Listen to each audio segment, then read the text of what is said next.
Grazie Presidente. Sabato mattina, la racconto così, ma insomma ho avuto modo di girare più ULSS del Veneto, ovviamente se una mattina non ce la fai, ma giusto per darvi... Ma il motivo per cui l'ho fatto è perché venerdì pomeriggio, cioè il giorno prima, mi sono riletto il programma elettorale della maggioranza e siccome nel programma elettorale della maggioranza è messo in maniera molto chiara, è evidenziato in grossetto, che i direttori generali li abbiamo nominati un anno fa, quindi credo dopo un anno le cose che sono scritte nel programma dovrebbero farle, no? Quindi dovranno dedicare almeno una volta alla settimana parte della loro attività a incontrare gli utenti delle ULSS, preferibilmente a sabato mattina. E ora io per non disturbare nelle due settimane cosa faccio? Vado di sabato mattina e devo dire la verità che delle due l'una. O il servizio non l'hanno ancora attivato perché stanno aspettando di sapere se sono commissari o no, chi sono, o probabilmente io ho sbagliato il posto. Ma l'altro dubbio che mi è venuto è che siccome nell'azienda zero centralizziamo il servizio URP, non vorrei mai che facessimo un ufficio unico regionale che, siccome per colpa nostra l'azienda zero tarda, è colpa nostra se i direttori delle ULSS non possono ricevere il sabato e quindi io sono andato colpevolmente a verificare una cosa che per colpa mia non hanno fatto. Ma partendo da questo programma elettorale che almeno per questo capoverso mi sembra non attivato, e non vado a rileggere quello che ha detto il collega Bassi, perché poi nel programma elettorale è messo ULSS da 200-300 mila abitanti e invece qua li abbiamo variegate un po'. Ma credo che il modello Veneto è un modello variegato, anche la dieta mediterranea è variegata e noi siamo per le cose un po' così, no?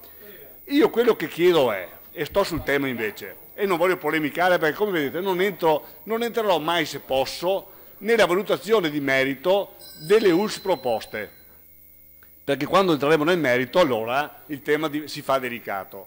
Ma con la correzione proposta dal collega Giorgetti al collega Sinigallia dell'emendamento, quindi con l'ultima parte che è stata stralciata, delle due l'una, o accantoniamo questo emendamento o se non votiamo questo emendamento noi stiamo facendo un errore gravissimo rispetto a una legge di riorganizzazione.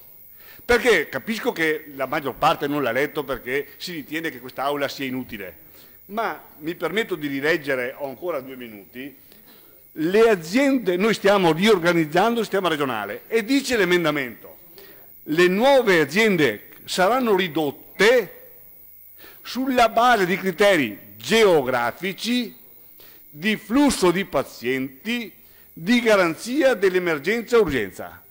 Beh, se questo emendamento viene bocciato è meglio che cestiniate la legge. Perché delle due, ripeto, o lo accantoniamo per vedere dove inserirlo, o lo votiamo perché sono principi di assoluto buonsenso, ma veramente io credo, capisco che non è interessante, ma la sanità veneta, cosa c'entra ragazzi? Fa solo i 3/4 del bilancio veneto, ma è una roba che non conta niente. Ma se questo emendamento, che ringrazio sia stato riammesso con la correzione proposta dal Presidente Giorgetti, se non viene votato e approvato è meglio che di principi non si parli più. E allora giochiamo a carte. Quante sono le ULSS? Io ne voglio, allora non è più un problema di principi che danno luogo a una riorganizzazione, è, come l'ha chiamato qualcuno, non mi piace la parola, ma mi è stata il tema del marchetificio. Se è marchetificio giochiamo a marchette qua, ognuno sa la sua. Collega Conte, dico una cosa, visto che sto sull'argomento e ho ancora un minuto. Se lei si legge la 49 approvata dalla Giunta, per chi non lo sa la 49 è la legge che dà le marchette, quella non l'avete abrogata. Quella l'avete fatta e a 3.000 euro, 4.000 euro, 2.000 euro, molti a Rovigo, ma l'assessore di Rovigo credo, no? Oggi è alla mostra del cinema, è di Rovigo, molti. Le marchette di Giunta si possono fare. Allora, ci sono marchette, sì caro mio, ci sono quelle di Serie A e quelle di Serie B. Quelle di Serie A che erano fondi per i comuni, marchette. Quelle di Serie B, oh io le ho fatte, io sono reo confesso, le facevo anch'io, non è che, no, però non mi sono, però, quando le facevo, le difendevo, non le chiamavo come fate voi, robe, le chiamavo per quello che erano. E allora, le marchette, l'altra volta le cancelliamo e sotto banco ve le siete fatte. L'importante è che l'ipocrisia si scopre nelle carte. Grazie Presidente.